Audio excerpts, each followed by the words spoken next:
Baba uNcamalala Msholozi umzimba Khalimali odaba wanengoma nophongolo omelapho wendabuko.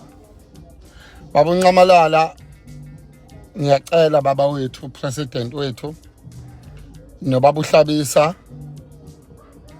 uMalema Zakele Mncwango Mackenzie naba bonke abakhona sicela kutholakala ikhampani ezokwenza iaudit ema-warehouse akwa-IEC khona ukushaya amanzi ngeke bukani khona ukushaya amanzi ngeke bukani siyacela nje kuyaphuthuma sicela kuyovulwa ema-warehouse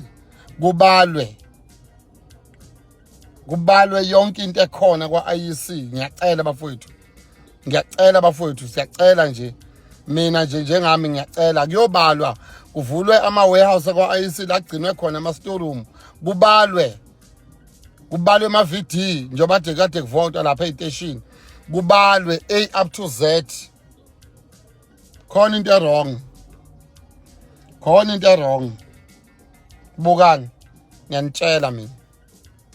Hayi wengane wethu ngiyathemba uyazibonela lapha nevideo kababa umzimba Khalimali laphana echaza kabanzi ukuthi ke engathi uIEC ungaqasha abantu babele nje laphana ngezandla zabo ngoba impela lento yenziwa IEC laphana ke is not make sure laphana nje ubugebengu bodwa into enzakalayo. Ngaza ukuthi mhlawumbe kuthini kwakho ukuphawula laphana ngalolu daba ake sivele mhlawumbe ehlane comment section bese ungixoxela kabanzi ukuthi namhlanje kuthini kwakho ukubuka okanye ukubona ngo-double thinta laphana ubaba umzimba Khalimali ngo-double thinta u-IEC kanjalo nokubalwa kwamavoti laphana ka-2024. Hlane comment section engana kwethu ngitshela ukuthi lithini lwakho uvo ngalolu daba. From me lasibona amagumedo enganza kwethu sengiphuma kanjena kodwa ngiyathembisa ukuthi ngiyabuya futhi nezinye ezilandelayo ku-video elandelayo. Kwakho ukusubscribe bese ngilandela ku-Facebook @Radio Inkezo nesiphahla hlibo nosuku lomnandi nginthanda.